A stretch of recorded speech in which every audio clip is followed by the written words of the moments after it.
Good evening, and this is the HVAC Action News. Stigmata for Goodman customers has become a reality.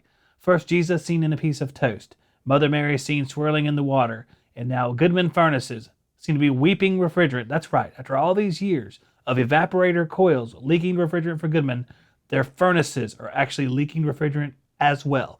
This strange scenario has played out in several states. One furnace is on display, set away from everyone else, in the back of a secluded area where it weeps twice a day and people come to lay flowers at its basin. Not sure what to make about that. Throughout this exceptionally hot summer, many people use a special vernacular or lingo that applies to the HVAC trade.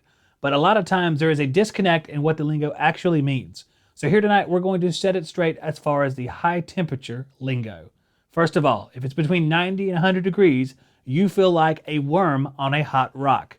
If it is between 100 degrees and 110 degrees, it is hot as balls.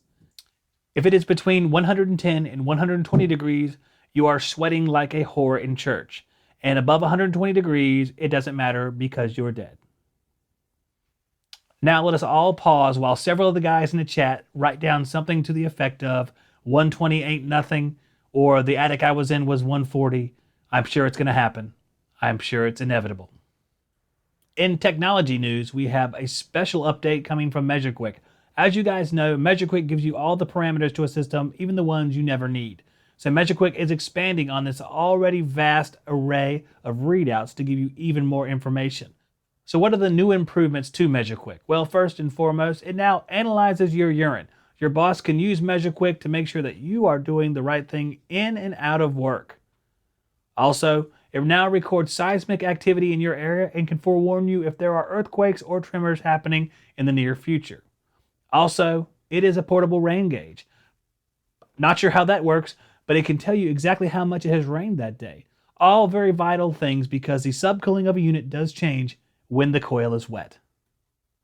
And now finally, guys, we're going to give you a little glimpse to the life of being a technician by telling you just a few things that you can expect to do as a technician.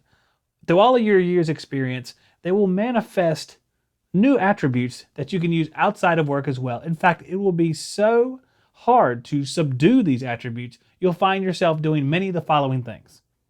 First of all, whenever you go to a friend's house for a barbecue, you will undoubtedly walk around the corner to see what type of condenser he has. Also, when you go inside and you use the restroom, you'll be looking up to see the return filter and using your phone light to see if it's dirty or clean. And once you walk around to see that condenser on the outside of the house, you will undoubtedly put your hand over the top to do a quick diagnosis to see whether or not the compressor is running, the refrigerant is low, or it's nice and warm where it should be. This is an affliction which no one can stop. There's no cure for, so just get used to it. You'll be waving your hand over every condenser from now until the time you die. So guys, with that being said, I hope you enjoy the news, and let's get on with the show.